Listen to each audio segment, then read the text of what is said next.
আজ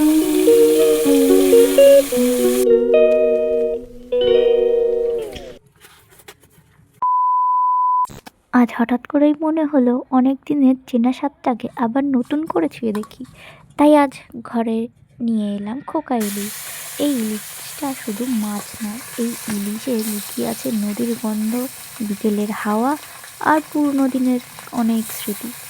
প্রথম কড়াইতে দিয়ে দিলাম একটু তেল। তেল গরম হতে মনে পড়ে গেল মা বলতো যে ইলিশ রান্না করতে তাড়া নেই, ইলিশ চাই সময় আর যত্ন। এরপর ইলিশটাকে একটু ভাজতে দিলাম। অনেকক্ষণ ধরে ভাজলে এর গন্ধটাও ভালো হয় আর খেতেও ভালো লাগে। দুই দিকটাই উল্টে পাল্টে ভেজে নিচ্ছিলাম।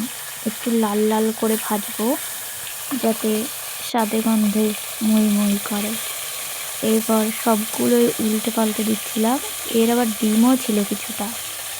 সুন্দর করে ভাজা হয়ে গেল। এই যে গ্রামের রান্নায় কোনো বেশি নিয়ম নেই, আছে শুধু অভ্যাস আর ভালোবাসা। রান্না মানে কারোর কাছে একেবারে নিজের মনের মতন তৈরি করা। টা ভালো তেলে সুন্দর করে লাল লাল করে ভেজে নিচ্ছি, যাতে দুই সাইডই একটু লাল লাল হয়ে যায়। এরপর আমি এই মাছগুলো তুলে রেখে এই তেলের মধ্যেই দিয়ে দেব রাঁধুনি ফোড়ন। এই যে মাছগুলো তুলে রেখে রাঁধুনি ফোড়ন দিয়েছি, এর মধ্যে দিয়ে দেব আগে কেটে রাখা আলু আর কাঁচা লঙ্কা চেরা। এই আলু আর কাঁচা লঙ্কা চেরা বেশি ভাজবো না, লবণ আর হলুদ মিশিয়ে হালকা করে ভেজে নেব যাতে কাঁচা গন্ধটা না ছাড়ে। এই যে নেড়ে দিলাম। এবার আস্তে আস্তে ওরা ভাজা হতে থাক। আর সাইডে মাছগুলো রেখে দিয়েছি। 2 মিনিট মতন উল্টে পাল্টে আমি ভেজে নিলাম।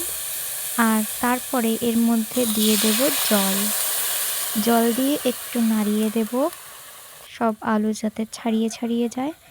আর কিছুক্ষণ পরে যখন জলটা একটু টকবক করে ফুটবে, তখন আসল জিনিস দেব। এই দেখো ভাজা মাছগুলো এখানে তুলে রেখেছি। আর এই যে টকবক করে ফুটে গেল, এর মধ্যে দিয়ে দেব কেটে রাখা বেগুন। আর এই বেগুনটা সিদ্ধ হতে একটু সময় লাগবে, তারপরেই মাছ দিয়ে দেব। এই যে আমি লেজ, মাথা সবগুলোই দিয়ে দিলাম। আসলে ইলিশ রান্না করতে হলে বেশি নাড়াতে নেই, নিজে নিজেই স্বাদ আর গন্ধ নিয়ে চলে আসে। বড় ইলিশ হোক কিংবা খোকা ইলিশ হোক, ঝোলটা এমন হওয়া দরকার যাতে ঝোলের স্বাদেই ভাত টেনে আনে।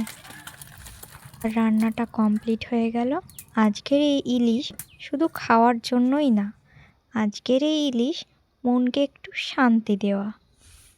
সব মিলিয়ে একদম পারফেক্ট ঘরোয়া তরকারি রান্না করলাম আজ। এরকম নিত্য নতুন গ্রামের রান্নার স্বাদ পেতে আমার চ্যানেলটাকে সাবস্ক্রাইব করো।